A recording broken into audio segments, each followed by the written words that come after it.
Now, moving on to the slightly more technical side of your radio is the protocol, what it operates, its operational protocol. Now, with the Taranis and 9X and that sort of series, on the back here you'll see they've got a slot which you can open up. Now, what this allows you to do is allow you to use a different protocol. So inside, say, the Taranis, you have the FR Sky protocol, but say, for example, I had a lot, which I did, a lot of old Turnigy receivers. I can just simply get a Turnigy module like this here and just simply slot it into, oh, right, antenna's going to be in, just slot it into that slot there, right? And I can then control all of my old Turnigy receivers. A new thing on the market is what they call a multi-protocol unit, which allows you to choose a whole stack of RC protocols. A lot of people are going for those.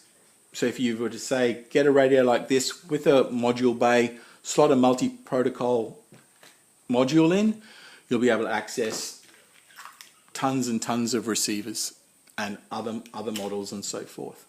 I know it might sound a bit technical moving up, but yeah, it's a good thing to consider. If you buy, say, for example, like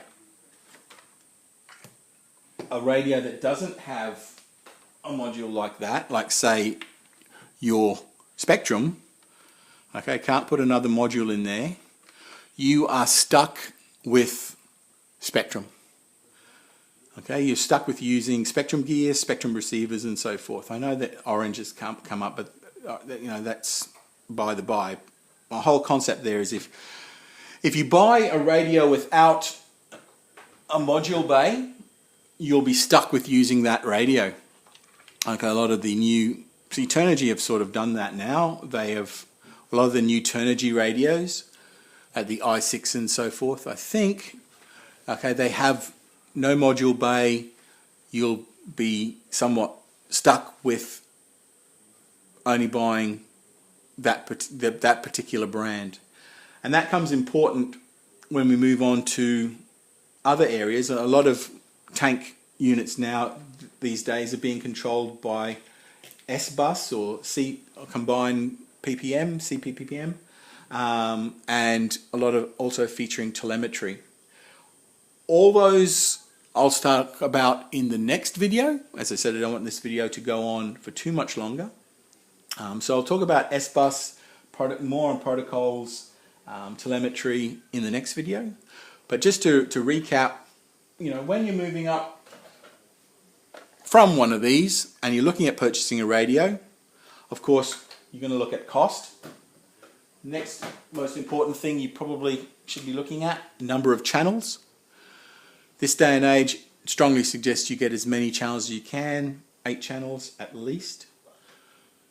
Your gimbals, you want to be looking to make these self-centering, so you want a radio that has easily self-centering gimbals. And you want a radio with lots of switches. Okay, so you can, you know, machine gun, ignition, smoke machine, sound, volume. So you want to have that, future-proof yourself in that way. Depending on where you want to go, the ease of adding on stands or brackets to control your smartphone or your any video screens you might want. And finally, the protocol. Okay, if it's not important to you and you're happy buying one brand and sticking with that one brand, great. But you know, if you want a bit of flexibility, look for a radio that offers a module bay, so you can put in, you know, different modules, so you're not stuck with one brand. Look to finally for, if you really want to get into it and stay and, you know, again, future-proof your investment, look for a radio with both telemetry and S-bus. Okay, that'll do it for round 1 of my radio chat. Stay tuned for round 2, where I'll talk a little bit more about your telemetry and S-Bus, CPPM, and of course the all-important firmware that runs on your radio. Thank you.